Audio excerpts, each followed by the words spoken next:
말씀으로 들어가겠는데요. 아프니까 복음이다라는 시리즈가 벌써 8번째 시간으로 마지막 시간이 되었습니다. 오늘 우리에게 주시는 말씀을 좀 보고 싶은데, 설교 중에도 말씀드리겠지만 오늘 주님이 제일 심하게 화를 내십니다. 그런 주님의 심정을 좀 느끼시면서 말씀을, 성경 본문을 봐주셨으면 좋겠습니다. 마태복음 23장 29절에서 36절까지의 말씀을 제가 읽겠습니다. 화 있을진저 외식하는 서기관들과 바리새인들이여, 너희는 선지자들의 무덤을 만들고 의인들의 비석을 꾸미며 이르되, 만일 우리가 조상 때에 있었더라면 우리는 그들이 선지자의 피를 흘리는데 참여하지 아니하였으리라 하니, 그러면 너희가 선지자를 죽인 자의 자손임을 스스로 증명함이로다. 너희가 너희 조상의 분량을 채우라. 뱀들아, 독사의 새끼들아, 너희가 어떻게 지옥의 판결을 피하겠느냐. 그러므로 내가 너희에게 선지자들과 지혜 있는 자들과 서기관들을 보내매 너희가 그 중에서 덜어는 죽이거나 십자가에 못 박고, 그 중에서 덜어는 너희 회당에서 채찍질하고 이 동네에서 저 동네로 따라다니며 박해하리라. 그러므로 의인 아벨의 피로부터 성전과 제단 사이에서 너희가 죽인 바라게의 아들 사가랴의 피까지 땅 위에서 흘린 의로운 피가 다 너희에게 돌아가리라. 내가 진실로 너희에게 이르노니 이것이 다 이 세대에게 돌아가리라. 아멘. 참 무서운 말씀이죠. 이 말씀을 가지고 내가 만든 하나님을 믿는 자에게 화가 있으리라. 설교 제목이 좀 길지만 잘 기억하십시오.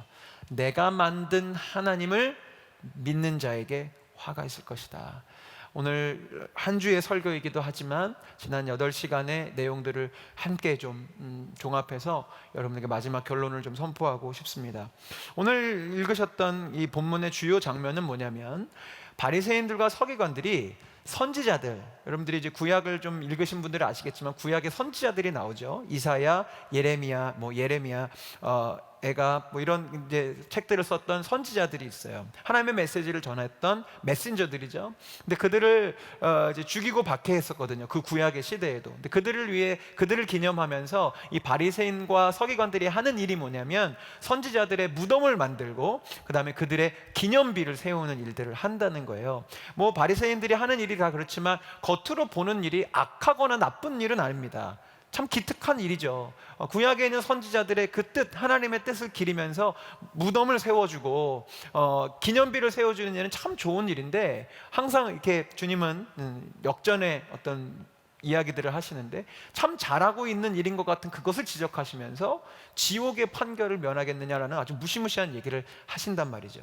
도대체 이들이 참 잘한 짓이라고 여겨지는 기념비를 세우고 무덤을 세우는 일이 왜 이렇게 주님이 화가 나신 일인지의 원리를 우리가 깨닫게 된다면, 우리도 주님께 화가 있으리라는 이야기를 듣는 사람이 되지 않고 하나님께 복을 받는 사람이 될 수 있을 것 같아서 그 원리를 한번 고민하면서 찾아보려고 했어요.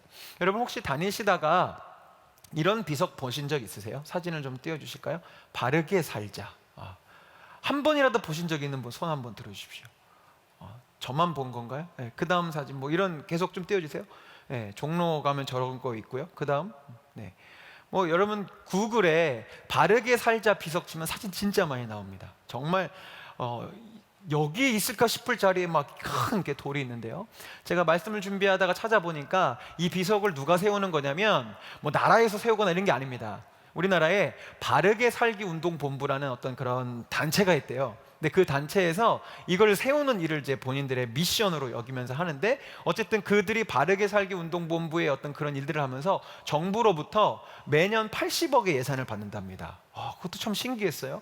정부에서 어쨌든 이 단체에게 80억의 예산을 이렇게 주는데, 그걸 가지고 이 비석들을 세우는데, 보통 이 비석을 세우는데 500에서 600만 원 정도가 든대요. 그런데 저도 뉴스 기사를 통해 본 것인데, 여러분들 보시면 알겠지만 저걸 이렇게 보시면 내가 바르게 살아야겠어 라는 생각을 품으시나요? 아니죠. 구글에 찾아보면 진짜 엉뚱한데 저게 딱 있고, 정말 산이 너무 예쁜데 저기가 뚝 있고 그래요. 긍정적인 효과, 저 비석을 통해 우리가 바르게 살아야지라는 생각을 갖는 긍정적 효과보다는 부정적인 의미, 효과나 영향이 많음에도 불구하고 이 바르게 살기 운동본부, 이 비석을 계속 세우죠. 모르겠어요. 그분들도 본인들의 나름의 선한 뜻이 있어서 그 일들을 하시겠지만, 제가 가만 보니까 기억되는 건 바르게 살기 운동본부라는 단체가 있다는 것 말고는 새겨지는 게 없는 것 같아요. 중국 지반이라는 곳에 가면요, 광개토 대왕릉비가 있습니다. 사진 좀 띄워주십시오. 네, 정말 큰 이거 우리 역사 시간에 한 번쯤 배웠잖아요. 이 광개토 대왕릉비를 누가 세운 거냐면 광개토 대왕이 세운 게 아닙니다. 광개토 대왕의 아들이었던 장수왕이 임기 3년 차에 자신의 이 국방력과 국력을 과시하기 위해서 아버지가 이렇게 확장했던 영토에 가서 아버지를 위한 기념비를 세운 거죠. 물론 기특한 일일 수 있겠지만 결국은 그 기념비를 세운 거의 본 의미는 무엇입니까? 내가 승자이고 내가 이 땅의 지배자이고 내가 이 기념비를 세울 만큼 나는 대단한 통치자라는 나라고 하는 존재를 드러내기 위해서 기념비를 세우는 것이죠. 성경에는요, 기념비에 대해서 두 가지 결로 이렇게 설명이 되더라고요. 하나는 긍정적인 의미의 기념비가 있기는 합니다. 근데 그 기념비는 다 하나님을 기념하는 기념비입니다. 대표적인 기념비는 베델에 있는 기념비인데요, 사실은 보시는 이런 기념비에 비하면 사실 돌무더기에 불과한데, 야곱이 도망치는 길 과정 가운데 하나님의 임재를 경험하고 그 하나님의 살아계심이 너무 감사하고 기뻐서, 제가 예전에 11조 설교할 때 말씀드렸었죠.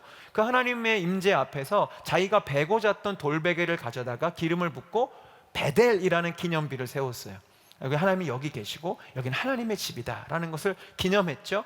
또 이스라엘 백성들이 여호수아와 함께 이제 가나안 땅에 들어올 때 요단강을 마른 땅처럼 들어오게 된 것을 기뻐하고 기념하면서 이 일은 우리가 한 것이 아니라 하나님이 하신 일이다라는 것을 기념하기 위해 강 바닥에 있는 강바닥에 있는 돌이기 때문에 돌이 둥글 거 아니에요, 그죠? 물살에 계속 깎였을 테니까 그 둥근 돌 12개, 12지파를 상징하는 12개의 돌을 가져다가 길갈에 기념비를 세웁니다. 근데 이 두 가지 경우는 다 하나님을 기념하는 기념비였어요. 그런데 방금 말씀드렸던 인간이 자기 자신을 위해서 세웠던 기념비에 해당되는 일들도 성경에 있죠. 지난주 우리가 나눠놓았지만 사울이 바로 그런 사람이었습니다. 본문 다시 한번 읽어볼게요. 사울의 기념비는 이렇게 되어 있습니다. 사무엘상 15장 12절. 사무엘이 사울을 만나려고 아침에 일찍이 일어났더니 어떤 사람이 사무엘에게 말하여 이르되 사울이 갈멜에 이르러 자기를 위하여 기념비를 세웠다라고 말을 하고 있죠. 아말렉에 대한 승리가 하나님의 심판으로, 하나님이 주신 힘으로 했던 것임에도 불구하고 자기가 했다고 기념비를 세우고요. 더 앞거는 압살롬이라는 그 다윗의 아들, 불효자였죠. 압살롬이 이런 일을 했습니다. 사무엘하 18장 18절인데요. 압살롬이 살았을 때에 자기를 위하여 한 비석을 마련하여 세웠으니 이는 그가 자기 이름을 전할 아들이 내게 없다고 말하였음이더라. 그러므로 자기 이름을 기념하여 그 비석에 이름을 붙였으며 그 비석이 왕의 골짜기에 있고 이제까지 그것을 압살롬의 기념비라 일컫더라 라고 되어 있어요. 명확하게 보이시죠? 베델과 길갈에 여호수아가 세우고 야곱이 세웠던 기념비와는 뭔가 좀 다릅니다. 다 자기를 위한 겁니다. 자기 이름을 새기고 자기의 업적을 기리는 기념비들이죠. 성경은요, 이런 자기를 위한 기념비에 대해서 결코 긍정적이지 않습니다. 그리고 기념비를 세워서 벌을 주셨다는 그런 개념은 아니지만 자기를 위해서 자기중심적으로, 오늘 본론부터 말씀드리자면 자기가 만들고 싶은 하나님을 믿으려고 했던 이들의 말로는 좋지 않았다는 걸 우리가 잘 알고 있죠. 사울 자살했고요, 압살롬 비참하게 죽었습니다. 지금 오늘 본문, 다시 오늘 마태복음 본문으로 돌아와서 지금 바리새인과 서기관들이, 그런데 가만 그냥 겉으로만 보면 자기들의 기념비를 세운 건 아니거든요. 바리새인 아무개의 기념비입니다라고 세운 건 아니에요. 근데 예수님 왜 이렇게 화를 내실까? 그들은 지금 이사야의 기념비를 세우고 있고 예레미야의 기념비를 세우고 있거든요. 근데 겉에만 보면 하나님을 위한 기념비를 세운 것 같은데 하나님 화가 많이 나셨어요. 왜일까요? 오늘의 이 원리지만 과연 그들이 정말 하나님을 위해서 그 비석을 세웠다면 주님이 화내지 않으셨겠죠. 그들이 그 비석을 하나님의 이름으로, 선지자의 이름으로 세웠지만 정작 그들은 자기 자신을 위한 기념비를 세우고 있었기 때문에 그렇습니다. 예수님도 오늘 본문을 통해 말씀하셨지만 그들이 기념비를 세우면서 하는 말이 뭐냐면, 우리 조상들은 선지자들을 그렇게 죽이고 하나님의 말씀대로 선포했던 그들을 죽이고 자기 마음대로 살았지만 우리는 그런 존재가 아닙니다. 우리는 하나님의 말씀을 존중해요 라고 얘기를 하면서 나는 의롭다라는 것을 조상들을 비난하고 비판하는 그 의미로 비석을 세운 거예요. 마치 이런 거예요. 우리가 남들 흉을 막 보면서 찾아오는 카타르시스가 있어요. 뭐냐면 남 흉을 계속 보고 있으면 왠지 나는 괜찮은 사람이 된 것 같아. 누군가 흉을 막 보고 있으면 나는 좀 의로운, 걔보다는 훨씬 나으니까 내가 좀 괜찮은 사람처럼 느껴지는데, 여러분 그런 거 아니죠. 남을 욕한다고 내가 갑자기 나의 의로움과 도덕성이 높아지는 게 아니에요. 근데 지금 이 바리새인들이 하는 이 정서가 바로 그런 겁니다. 이 선지자들과 의인들의 기념비를 세우면 세울수록 본인들이 의로워진다고 생각한 거예요. 우리는 조상들하고는 달라. 조상들은 악하지만 우리들은 선해. 조상들은 하나님의 말씀을 몰랐지만 우리는 하나님의 말씀 너무 잘 알아 라는 걸로 해서 자기 중심적인 기념비를 세운 것이고요. 두 번째는요, 결국 뭐냐면 그 기념비 세워놓고 자기가 세웠다는 것을 꼭 적어놨어요. 왜요? 자기를 드러내야 되잖아요. 이런 맥락에서 볼 때 지금 이 기념비는요, 다 자기를 위해서 세우는 거예요. 여러분, 건축을 하거나 무언가 이렇게 멋있는 건축물을 지을 때 가장 효과적으로 건축비를 마련하는 방법이 있습니다. 그게 뭐냐면 이 건물 벽이나 계단에 당신의 이름을 새겨줄게요 라고 하면 돈이 잘 고쳐져요. 제가 다닌 그 학부 때 다닌 학교는요, 노천극장이 있어요. 노천극장에 보면 이렇게 각 사람이 앉는 계단 형태의 좌석들이 있거든요. 그 좌석에 보면 학번과 이름이 막 새겨져 있어요. 그게 뭔가 봤더니 그 노천극장을 지을 때 동문들에게 이제 연락을 해서 당신이 얼마의 건축비를 주면 이거를 새겨주겠습니다 라고 이렇게 한 거예요. 효과적이죠. 이름이 새겨지는 거야. 내가 했다, 내가 여기 있었다, 내가 이 작업에 함께 했다라는 것을 드러내는 자기를 위한 기념비였어요. 결국 여러분, 자기를 위한 기념비를 만드는 태도는 내가 만든 하나님을 믿는 태도와 같다는 것을 이제 곧 설명드리겠습니다. 오늘 설교 제목을 다시 한번 여러분 기억해 주셨으면 좋겠어요. 내가 만든 하나님을 믿는 자에게 화가 있으리라. 왜 그러면 자기를 드러내고 자기의 의로움을 드러내는 이 기념비가 하나님을 만드는 것과 어떠한 연관이 있을까? 이걸 좀 여러분에게 설명드리고 싶어요. 첫 번째, 지금 여러분 우리가 8주 동안 바리새인들과 서기관들이 해왔던 삶의 모습을 보시지만 그들은 율법주의자들입니다. 율법의 행위로 말미암아 구원을 받는다고 생각했죠. 그러니까 그들은 철저히 금식했고 철저히 11조를 드렸습니다. 그리고 이렇게 의인들의 비석을 세우는 행함을 통해서 자신들의 구원을 보증하려고 했어요. 근데 여러분, 이 기념비를 세우는 게 아까 뭐 바르게 살자 이런 것도 얘기했지만 적은 돈이 들지 않겠죠. 큰 돌을 구해와야 되고 그 돌을 깎을 사람을 고용해야 되고, 근데 이 아무개가 이 선지자를 위해 무덤을 세우고 비석을 세웠다라는 것을 하게 되면 자기의 헌신과 충성이 증명되는 일이거든요. 근데 가만 보세요. 지금 예수님께서 또 나중에 사도 바울이 이 유대 율법주의자들에게 그렇게 되어서는 안 된다고 얘기했던 이유가 뭐냐면, 이들이 율법의 행위를 통해서 구원받고자 하는 게 곧 뭐냐면 자기가 하나님을, 자기가 구원을 만들겠다는 거예요. 제가 몇 차례 우리 예배 시간에 설명드렸지만 이런 식의 구원론을 다 자력 종교라고 합니다. 내 힘으로 내 구원을 확보하는 거예요. 내가 금식하고 11조 드리고 비석 세우면 나는 천국 가기에 부족함이 없을 거야. 굉장히 기특해 보이지만 여기에는 하나님이 필요 없습니다. 내가 잘하면 됩니다. 곧 내가 하나님이 되는 것입니다.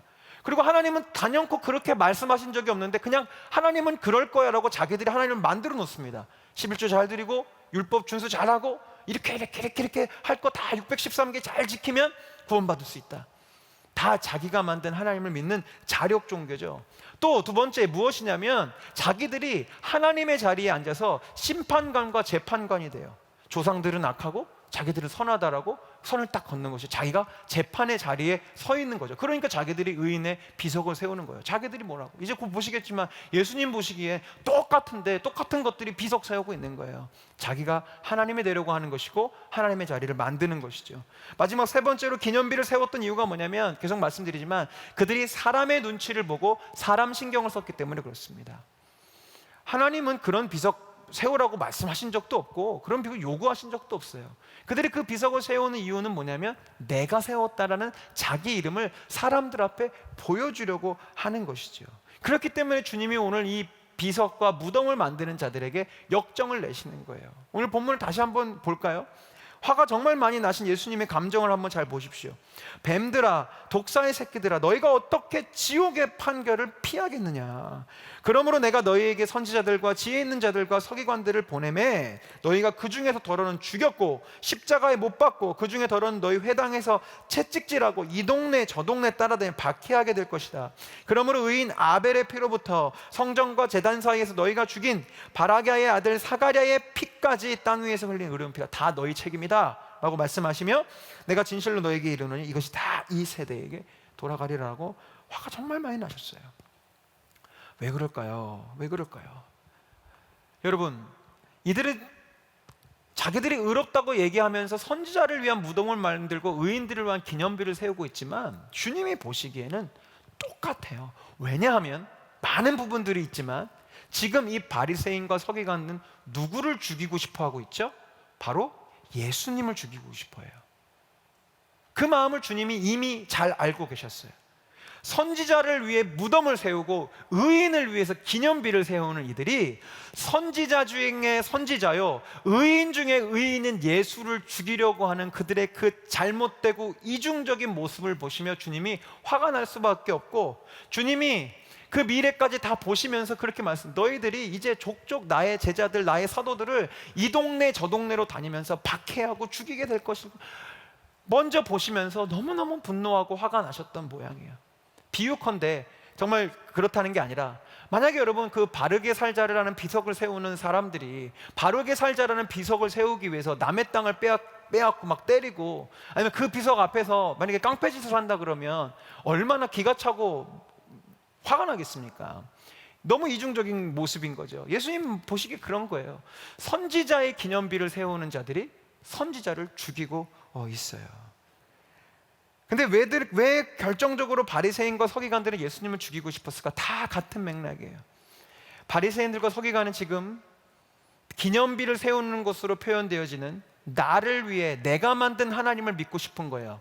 내가 생각하는 구원론을 믿고 싶은 거예요. 이것저것 하면 구원받을 수 있어, 나는 의로워, 나는 재판장의 자리에 하나님이 앉혀주셨어 라고 자기가 만든 하나님을 계속 믿고 싶고 그것을 주장하고 싶은데, 예수가 하는 게 뭐예요? 스스로를 하나님이라 그러는 거예요.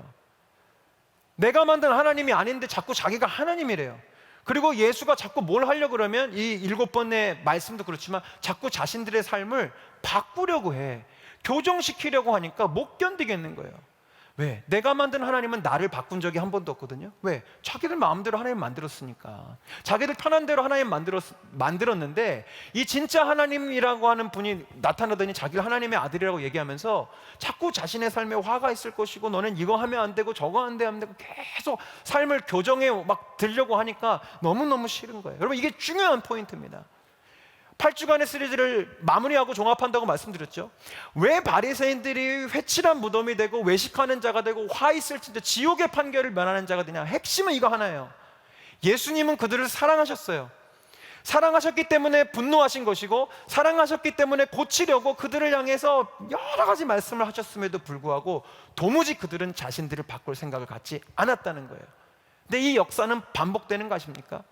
왜 선지자들의 무덤과 의인들의 기념비가 생겼을까요? 바리새인 스스로도 얘기하고 있지만 그들이 선지자를 죽였어요. 예전에 구약시대 때 그렇게 율법 좋아하고 하나님 사랑한다는 사람들이 하나님이 보낸 선지자를 죽였다고요. 왜일까요? 이런 이유 때문이었습니다. 예레미야 23장 16절과 17절을 세 번역으로 한번 보실게요. 제가 읽겠습니다. 나 만군의 주가 말한다. 스스로 예언자라고 하는 자들에게서 예언을 듣지 말아라. 그들은 헛된 말로 너희를 속이고 있다. 그들은 나 주의 입에서 나온 말을 전하는 것이 아니라 자기들의 마음속에서 나온 환상을 말할 뿐이다. 그들은 나 주의 말을 멸시하는 자들에게도 말하기를 만사가 형통할 것입니다, 주님의 말씀입니다 라고 한다. 제 고집대로 살아가는 모든 사람에게도 너희에게는 어떠한 재앙도 내리지 않으실 거야, 주님 좋으신 분이시거든 이라고 말한다는 거예요. 뭔가 무섭지 않으세요? 그들이 왜 예레미야를 죽이고 왜 이사야를 죽였냐면, 그들이 하나님 뜻대로 살지 않고 우상 숭배하고 가난한 자들을 착취하고 하나님이 기뻐하시지 않는 삶을 살기에 주님이 이사야를 보내시고 예레미야를 보내시고 에스겔을 보내셔서 너희들의 삶에 문제가 있다, 너희 삶을 고쳐야 된다, 우상 숭배를 버려야 되고 고아와 가난한 자들을 돌봐야 된다고 얘기를 하는 거에는 듣고 싶지 않은 거예요. 왜? 그럼 자기의 삶이 바뀌어야 되거든요. 자기의 쾌락도 내려놔야 되고 내 소유도 나눠야 되고 그런 얘기 듣기 싫은데, 성경이 볼 때는 그들은 참된 예언자라고 생각했지만 성경은 거짓 예언자라고 하고 있는 이 가짜 사기꾼들이 내가 하나님 예언 받았는데 당신들 삶에 문제 없답니다. 당신들 그렇게 살아도 하나님이 사랑하신대요. 하나님 사랑하신대요. 하나님 아무 문제 없대요. 라고 얘기하는 얘기를 듣고 싶어 했어요. 그러니까 듣기 싫은 이사야, 예레미야 죽여버린 거죠. 이 역사가 반복되는 거예요. 지금 바리새인들이 예수를 왜 죽이고 싶어요? 똑같죠.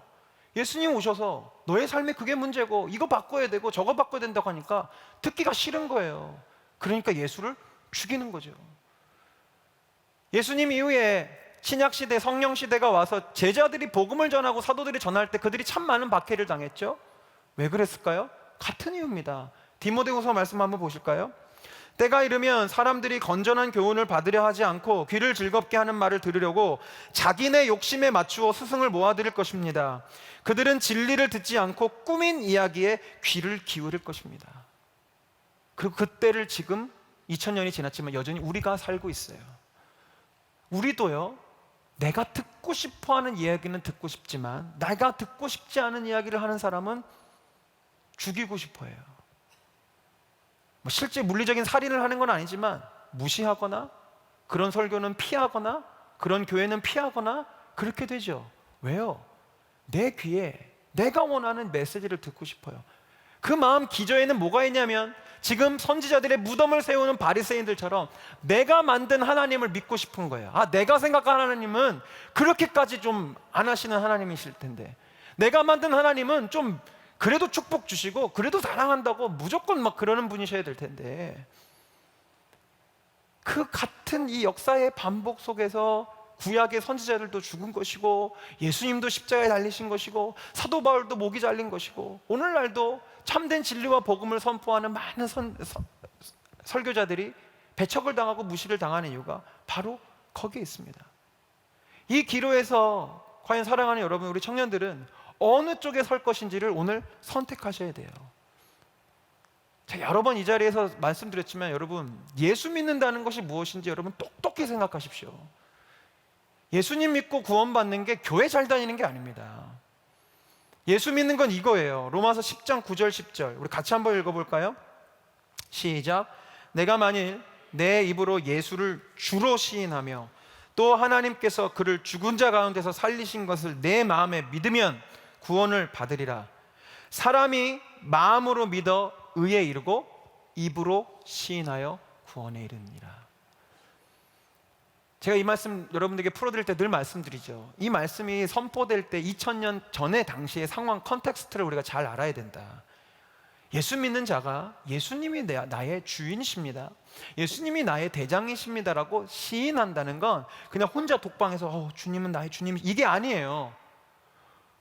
이 공동체 안에서, 마을 안에서 이제 나는 예수 믿습니다, 이제 내 삶의 주인은 예수님이십니다, 나의 왕은 예수님입니다라고 고백하는 공개적인 선포를 이 시인이라고 얘기하는 거라고요. 얼마나 큰 용기가 필요했을까요? 그리고 얼마나 큰 결단이 필요했을까요? 내 삶의 주인, 내 삶을 통치하는 것은 오직 예수님 뿐이셔 라고 하는 그 고백이 성경에 얘기하고 있는 구원받는 믿음이란 말이에요. 그러니 여기서부터 어그러지면 우리가 아무리 신앙생활을 오래 한들 주님 보실 때 회칠한 무덤이요 지옥의 판결을 면하지 못할 사람이 되기가 쉬운 것이죠. 여러분, 대장이 뭐고 주인이 뭡니까? 그분이 시키는 일에 내가 움직이는 겁니다. 지난 주 중에 우리 형제님들을 참 분노케 할 사건이 있었어요. 공군 사병이 부사관에게 빨래 심부름 시키고 밖에서 음료수 사오게 했다고. 기가 찰 노릇이죠. 예.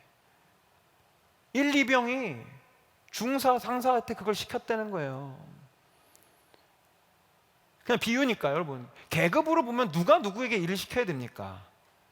그죠? 부사관이 1, 2병한테 일을 시켜야죠. 그게 맞는 질서잖아요. 근데 그게 바뀌어져 버리니까 우리 모두가 분노했어요. 이렇게 부조리할 수가 있느냐고. 근데 그렇게 부조리한 모습을 누가 하고 있냐? 우리가 하고 있어요. 우리 예수님 주님이시라면서요, 예수님 왕이라고 하면서요.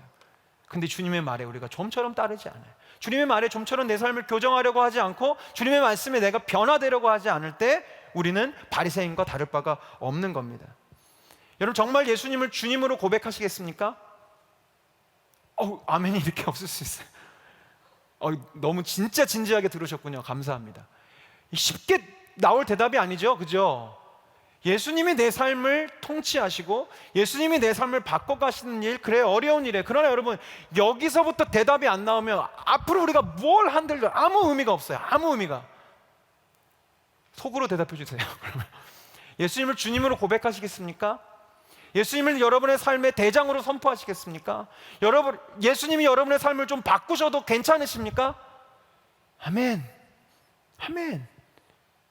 예수님이 내 삶을 좀 바꾸시는 거에 대해서 우리 마음이 열려 있어요. 그게 믿음인 거예요. 근데 여러분 두려워하실 거 없어요. 예수님이 내 삶의 주인 되실 때 그분이 하시는 일이 뭐냐면 창조입니다. 창조. 전도서 12장 1절, 너는 청년의 때에 너희 창조주를 기억하라. 곧 곤고한 날이 이르기 전에 너는 아무 낙이 없다고 할 해들이 가깝기 전에 너희 창조주를 기억하라. 지혜의 왕이었던 솔로몬이 믿음의 후배들 청년들한테 하는 한마디 결론이 그거였어요. 내가 인생을 살아보니 이것도 허무하고 저것도 허무하고 저것도 해봤는데 저것도 재미없고 다 해봤는데 아무 재미가 없더라. 좀 부럽긴 했어요. 다 해보니까 그런 얘기 하는구나. 그런데 솔로몬의 결론이 뭐냐면 다 해봤더니 다 해야 재밌더라 이게 아니고요, 너희 창조주를 기억해. 하나님이 너의 삶을 창조하시고 recreate, 다시 만들 수 있다는 것을 기억해. 우리가 예수님을 주님으로 고백한다는 걸 뭐냐면 주님이 나의 창조자라는 고백하는 것이고요, 그 창조자가 하는 일이 무엇인지 예레미야 선지자를 통해 주님이 보여주셨어요. 제가 읽겠습니다. 여호와께로부터 예레미야에게 임한 말씀이 이르시되 너는 일어나 토기장이의 집으로 내려가라. 내가 거기에서 내 말을 내게 들려주리라 하시기로 내가 예레미야가 토기장이의 집으로 내려가서 본즉 그가 농로에서 불 막 있는 데서 일을 하는데 진흙으로 만든 그릇이 토기장이의 손에서 터짐에 그가 그것으로 자기 의견에 좋은 대로 다른 그릇을 만들더라. 그때 여호와의 말씀이 내게 임하니라. 이르시되 여호와의 말씀이니라. 이스라엘 족속아, 이 토기장이가 하는 것 같이 내가 능히 너희에게 행하지 못하겠느냐? 이스라엘 족속아, 진흙이 토기장이의 손에 있음 같이 너희가 내 손에 있느니라. 아멘. 아멘. 주님이 나의 창조자시고 예수님이 나의 주인이시라는 건 뭐냐면 토기장이의 손에 나를 내어드리는 것과 동일해요. 주님이 예레미야를 통해 보여주신 게 뭐냐면 진흙이 토기장이의 손에서 이렇게 터진 거예요. 망가져 버린 거예요. 근데 토기장이는 긴장하지 않아요. 진흙 입장에서 긴장됐겠죠? 나 내 삶 끝났나? 나 그릇 데려다가 지금 흙이 다 뭉개져 버렸네? 나 이제 어떡하지? 진흙은 걱정하고 있겠지만 주님이 예레미야를 통해 보여주신 게 뭐냐면 지금 이스라엘의 상황과 형편이 다 터져버린 것 같고 다 무너져버린 것 같아 보여도 걱정하지 말아라. 내가 토기장이다. 토기장에는요 다시 빚을 수 있단 말이에요. 이런 하나님을 믿어야죠. 그런데 바리새인과 서기관이 한 짓은 뭐예요? 자기들이 하나님을 빚으려고 했어요. 그것이 비유적이고 상징적으로 보여진 게 선지자의 무덤을 지들이 빚고 의인들의 기념비를 자기들이 만들면서 내가 생각하는 하나님은 이래, 내가 하나님을 대신할 수 있어 라고 자꾸 자기들이 하나님을 만들려고 했어요. 하나님은 11조 해야 구원해 주시는 분, 하나님은 율법을 지켜야 구원해 주시는 분, 할례 안 받은 사람은 거들떠도 안 보시는 분, 다 자기들이 하나님을 자기 틀에 맞춰서 만들고 있을 때 우리 예수님께서 우리에게 가르쳐 주시는 건 뭐냐면 사랑하는 아들아, 사랑하는 딸아, 너의 삶을 토기장이 되시는 내 아버지께 내어 맡길 수 있겠니? 내 하늘 아버지가 너희의 삶을 좀 다시 빚을 수 있도록 기꺼이 너희의 삶을 내어놓을 수 있겠니? 라고 계속 물으면서 다니셨던 거예요. 가만 보니까 예수님이 만났던 사람들 중에 괜찮은 삶을 살아갔던 사람들이 다 이 과정을 거쳤어요. 너무 많지만 너무 많이 하면 여러분들이 다 질려하실 것 같아서 4명만 얘기해 볼게요. 첫 번째, 삭개오. 착취를 일삼았던 세리장입니다. 메스터 오브 세리. 완전 그냥 세리도 아니에요. 세리 중에 세리장. 그 사람이 예수 그리스도를 만나서 어떻게 됐죠? 나눔을 실천하는 사람이 됐고요, 교회의 전승에 따르면 그는요 예수님의 제자가 돼서 순교하고 선교하는 지경에까지 나아가게 됐어요. 예수님을 만나 삶이 교정됐고 다시 빚어진 거죠. 사마리아 여인, 4번이나 이혼당했던 상처받은 여인이었기에 대인기피증이 있었어요. 그 땡볕 낮 12시에 아무도 물 들어오지 않는 시간에 몰래 물 들어와요. 왜? 사람 만나기 싫으니까, 사람 피하고 싶으니까. 그런데 그녀가 예수를 만나니까 어떻게 된지 아시죠? 물동이를 버려두고 마을로 들어가서 복음 전하고 예수가 그리스도라는 것을 전하면서 대인기피증이 사라졌어요. 왜일까요? 예수를 만나서 교정된 거예요. 니고데모는요, 밤중에 예수님을 찾아왔던 비겁한 바리새인이었습니다. 물론 예수님을 죽이려고 들었던 바리새인보다 훨씬 낫지만, 진리에 대한 탐구심이 있었던 니고데모였지만, 자기가 낮에 찾아갔다가 욕먹을 것 같으니까 밤중에 예수님 몰래 찾아왔어요. 그만큼 사람들 의식하면서 살았던 바리새인이었죠. 바리새인 출신이니까. 근데 그가 예수님의 만남을 통해서 변화돼서 나중에 예수님이 십자가에 달려 내려오실 때 그가 예수님의 시신을 위해서 모략을 제공을 하는데, 여러분들이 성경을 그냥 보시니까 모르지만 이 모략에 제공된 금액량이 오늘날 가치로 하면 30억이 됩니다. 그럼 소문이 났을까요? 안 났을까요? 안 나는 게 이상하죠. 야, 니고데모가 그 예수, 저기 십자가에서 죽은 그 예수를 위해 30억을 썼대. 그가 공개적으로 나는 이제 예수의 제자라는 것을 선포했어요. 그의 삶이 교정되고 바뀌어진 거죠. 마지막 대표적인 사도 바울이죠. 예수 믿는 사람 죽이겠다고 따라다녔던 박해자가 이제 예수를 위해 죽는 순교자가 됐어요. 왜일까요? 동일합니다. 예수님의 손에 자신의 삶을 맡겨 자기를 바꾼 거예요. 하나같이 예수에 의해 변화되고 교정되고 다시 빚어진 사람들입니다. 여러분들에게 묻습니다. 여러분은 어떤 쪽에 서 계십니까? 하나님이 나를 만드시는 쪽에 여러분의 삶을 두시는 쪽입니까? 아니면 내가 만든 하나님을 믿으시는 편입니까? 제가 질문 몇 가지 써왔어요.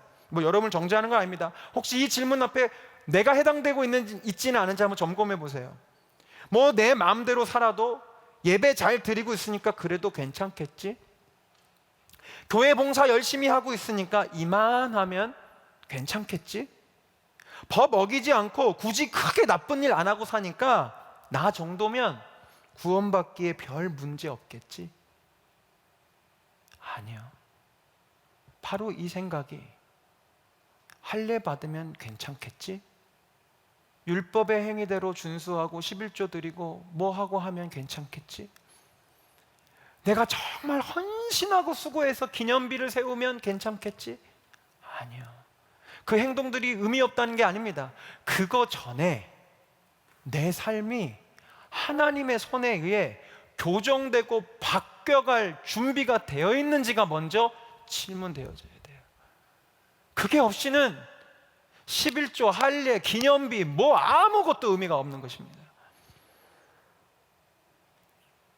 그렇기 때문에 여러분들에게 이제 바리새인이 아니라 정말 그리스도인답게 내가 만든 하나님을 믿는 것이 아니라 주님이 만들어 가시는 내가 되기 위해서 살아갈 수 있는 두 가지 실질적인 팁을 알려드리려고 해요. 첫 번째 팁은요, 성경을 많이 읽으십시오. 갑자기 허탈하세요? 왜? 성경을 많이 보시라고요. 왜요? 성경이 예수님의 잔소리고 성경이 하나님의 손가락이기 때문에 그렇습니다. 여러분, 우리 인간은요 굉장히 단순한 존재예요. 인풋이 무엇이 들어오느냐에 따라서 아웃풋이 나오게 되어 있어요. 여러분, 성경을 많이 보잖아요. 처음에 그게 무슨 말인지도 잘 모르겠고 그렇겠지만, 내가 성경을 꾸준히 보고 많이 읽다 보면 그 성경이라는 인풋이 나의 아웃풋을 만들어요. 무언가를 결정할 때, 무언가 고민이 될 때 다른 소스가 아니라 성경을 통해서 보게 된다고요.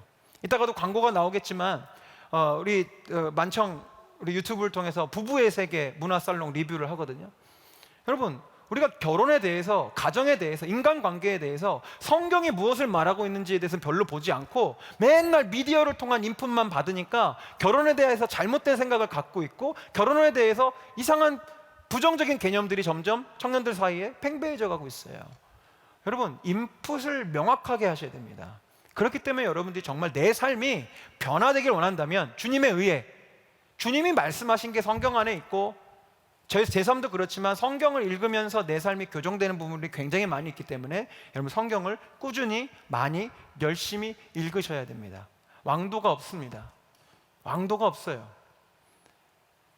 두 번째, 내 삶이 주님 앞에 교정이 되고 하나님이 만드신 내가 되길 원한다고 하신다면 상황과 환경이라는 손가락을 통해 나를 빚어가실 주님을 기대하셨으면 좋겠어요.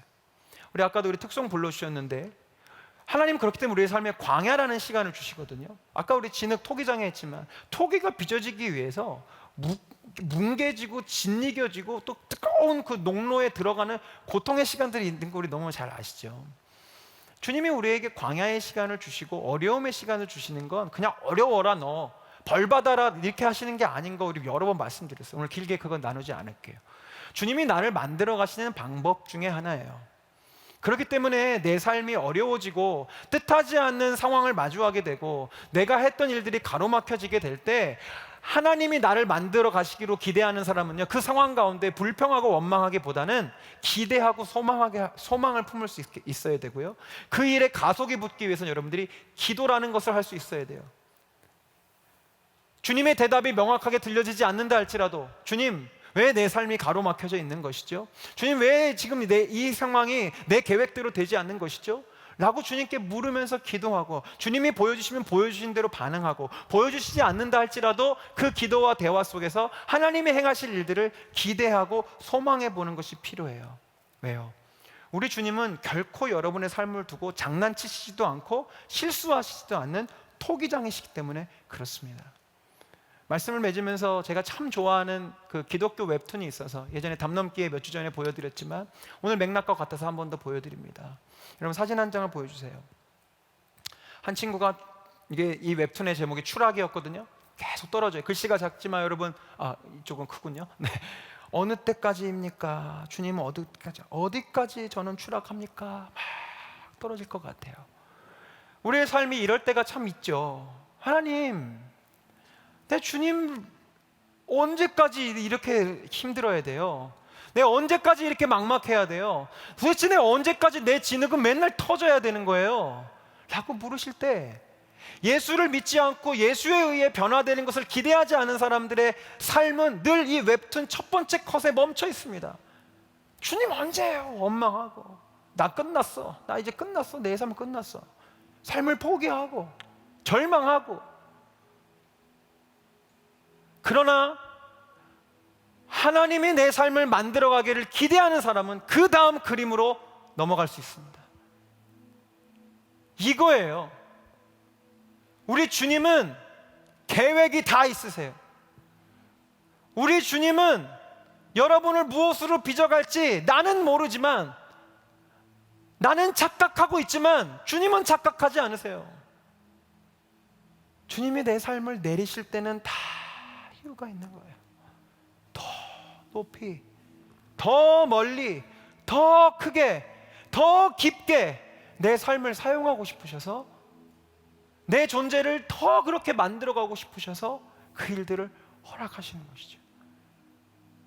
이 은혜, 이 역전, 이 놀라운 반전은 누구에게 주어지는 것이냐면, 내가 만든 하나님을 믿는 자들이 아니라 하나님이 만들어 가실 나, 하나님이 만들어 가실 나를 기대하는 그 하나님을 믿는 자에게 주어지는 일입니다.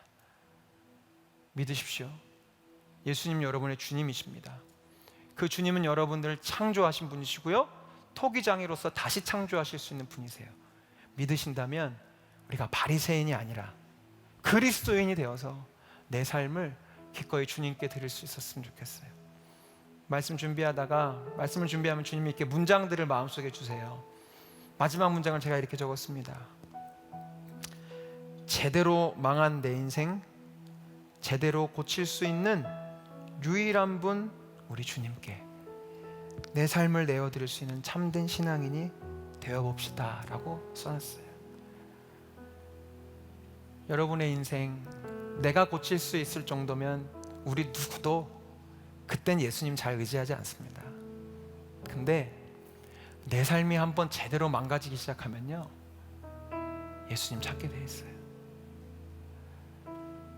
지금 그 시간을 지나고 계신 분들은 오히려 쉬울지 모르겠어요.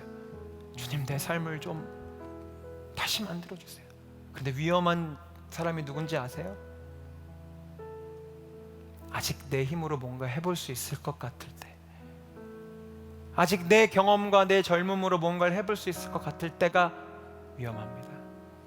그래서 오늘 우리 시간 이 시리즈를 마무리하면서 결단합시다. 주님, 내가 나를 위해 세우는 기념비, 그런 삶을 살아가지 않고 하나님이 내 삶에 세워가실 기념비를 기대하며 하나님의 하나님 되심과 우리 주님의 창조주와 토기장이 되심을 믿으며 내가 내 삶을 기꺼이 주님께 드리겠습니다. 우리 그런 결단을 가지고 우리 찬양하고 나아가도록 하겠습니다.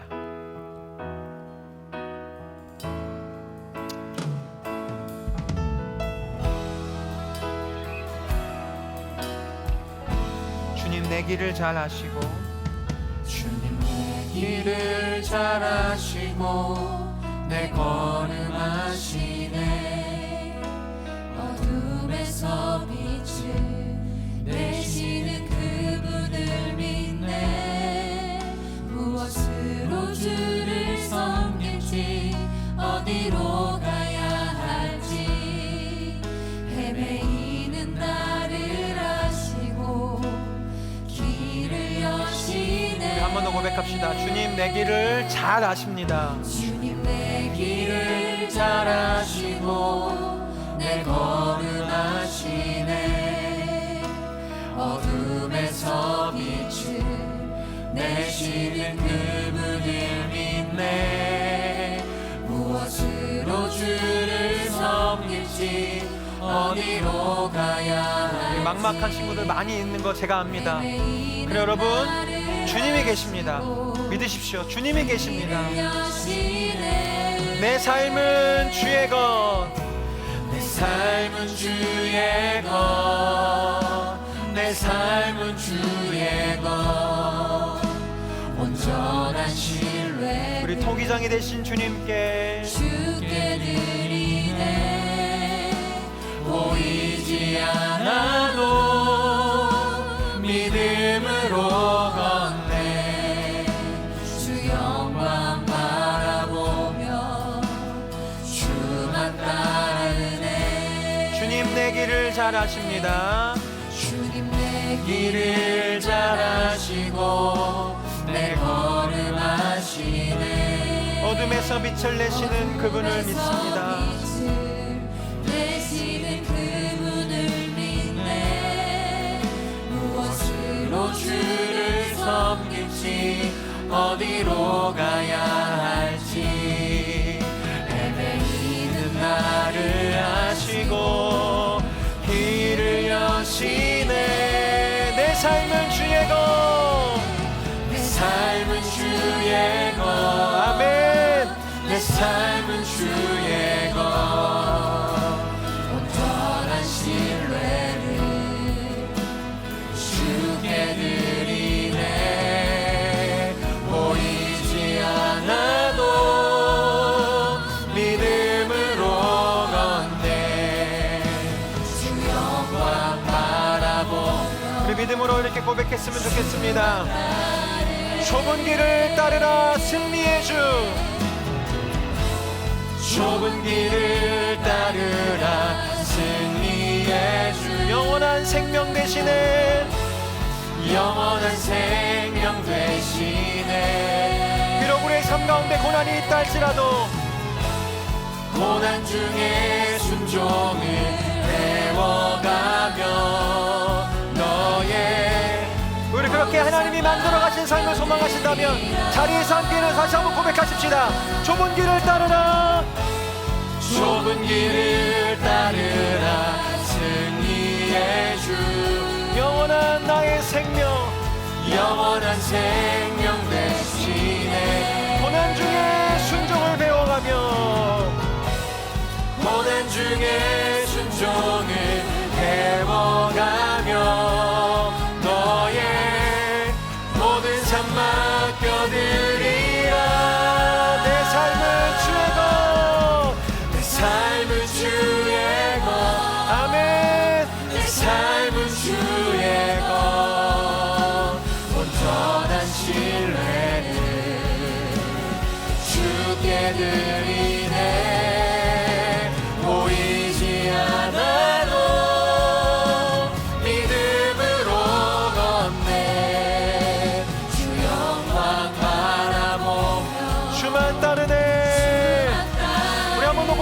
고백합니다. 내 삶은 주님의 것.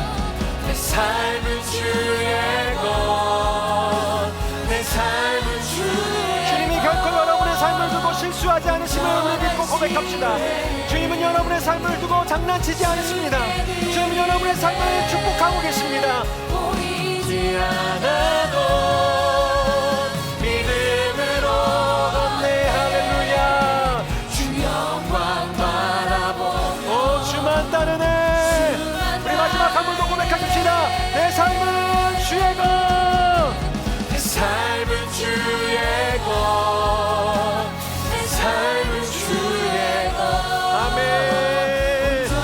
주님을 신뢰하며 나가는 영혼들에게 하나님의 크신 축복이 있을지어다. 오, 주님 의지합니다. 보이지 않아도 믿음으로 우리 주의 영광 바라보며 주 영광 주 영광, 주 영광 바라보며 주님의 그 영광. 주 영광 바라보며 주만 따르네.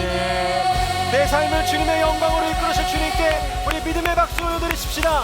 주님이 내 삶을 그렇게 빚어가실 것을 확신합니다. 아멘. 아멘. 기도하겠습니다. 주님, 바리새인들은 교만한 눈을 가지고 있어서 예수님이 그들을 사랑하신 줄도 몰랐습니다. 예수님이 그들을 바꾸고 싶어 하시는 줄도 몰랐습니다. 주님, 우리가 정신 차리고 살지 못하면 우리가 어느새 나의 삶을 바라보는 눈이 바리새인처럼 되어 있는 것을 오늘 말씀을 통해 발견합니다.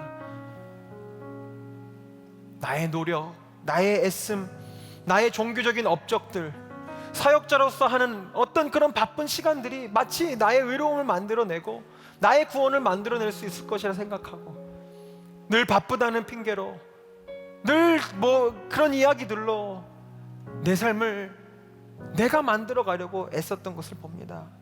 이곳에 있는 예배자들, 우리 청년들도 비슷한 삶을 살아갑니다. 왜냐하면 세상은 그렇게 가르치기 때문이죠. 주님, 네가 열심히 해야 돼, 네가 노력해야 돼, 네가 의로워야 돼, 네가 해야 돼, 네가 해야 돼.